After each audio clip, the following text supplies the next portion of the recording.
नमस्कार मित्रांनो, स्वागत आहे तुमचे प्रीती अकॅडमी या आपल्या YouTube चॅनलवर।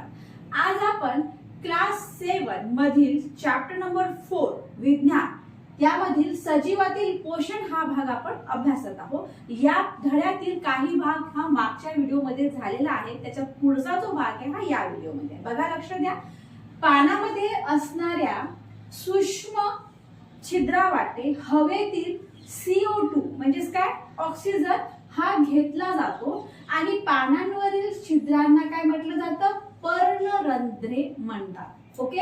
आणि पानामधील हरितलवकामध्ये काय असते, हरितद्रव्य असते, ते सूर्यप्रकाश शोषून त्याद्वारे अन्न पदार्थ तयार करण्यास मदत करते आणि या प्रक्रियेमध्ये काय होते, मग ऑक्सिजन जो आहे तो बाहेर सोडला जातो। ठीक आहे ना। आता पानाबरोबरच प्रकाश संश्लेषणाची जी काही क्रिया आहे ती वनस्पतीचे इतर भाग जसे हिरवे खोड त्यामध्ये सुद्धा होते, कारण काय की त्यामध्ये हरितद्रव्य असते। ओके। आता बघा, वनस्पतीमध्ये वहन व्यवस्था कशा प्रकारे चालते ते आपण बघू। वनस्पतीमध्ये जलवाहिन्या आणि रसवाहिन्या अशा दोन वाहिन्या असतात।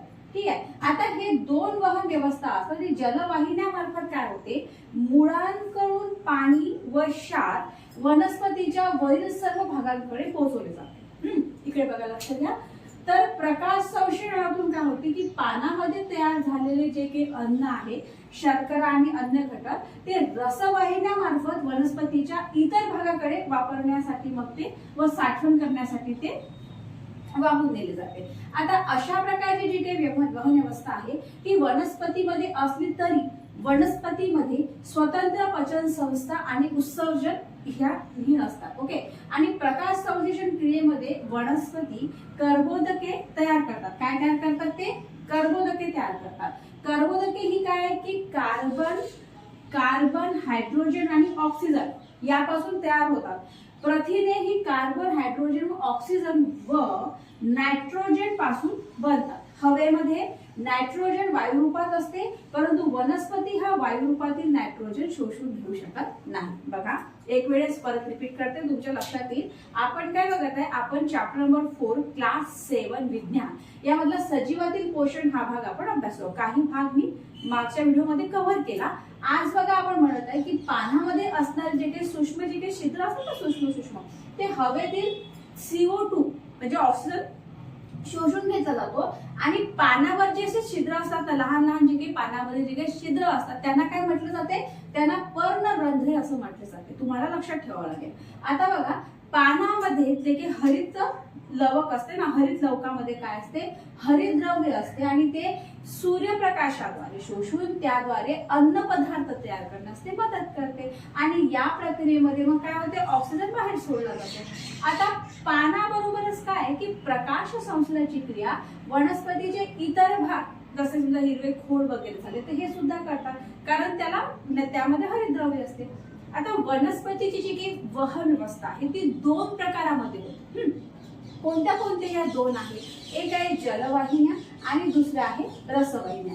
या दोन वाहिन्या वनस्पतीमध्ये असतात, त्याची जी काही वहन व्यवस्था चालते वनस्पतीची, तो पार्ट आपण अभ्यासत आहोत। तर त्यामध्ये काय असते की वनस्पतीमध्ये दोन प्रकारच्या वाहिन्या असतात, एक असते तुमचं रसवाहिन्या आणि एक असते तुमचं जलवाहिन्या। ओके। मग आता बघा की जलवाहिन्या काय काम करतात आणि रसवाहिन्या काय काम करतात हे आता आपण अभ्यासणार आहोत। जलवाहिन्यामार्फत काय होऊन जाते की मुळांकडून म्हणजे झाडाच्या मुळाकडून पाणी व क्षार जे आहे ते वनस्पतीच्या वरील सर्व भागाकडे तुमचं पोहोचवले जाते। कशामार्फत होते, हे तुमचं जलवाहिन्यामार्फत होते। आणि इकडे लक्ष द्या, प्रकाश संश्लेषणामधून काय होते, पानामध्ये तयार झालेले अन्न त्याला आपण काय म्हणू, शर्करा आणि इतर घटक रसवाहिन्यामार्फत इतर भागाकडे वापरण्यासाठी व साठवण करण्यासाठी वाहून नेले जाते, है ना। म्हणजे जलवाहिन्या तुमच्या काय करतात, की जलवाहिन्यामार्फत मुळांकडून पाणी व क्षार, पाणी आणि क्षार जलवाहिन्यामार्फत मुळांकडून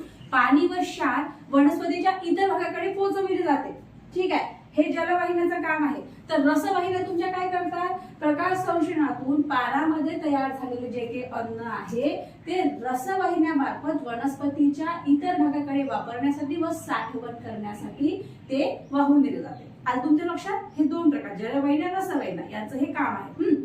आता अशा प्रकारची जी काही वहन व्यवस्था आहे ती वनस्पतीमध्ये असली तरी वनस्पतीमध्ये स्वतंत्र पचन संस्था आणि उत्सर्जन संस्था नसते, हे लक्षात ठेवावं लागणार आहे.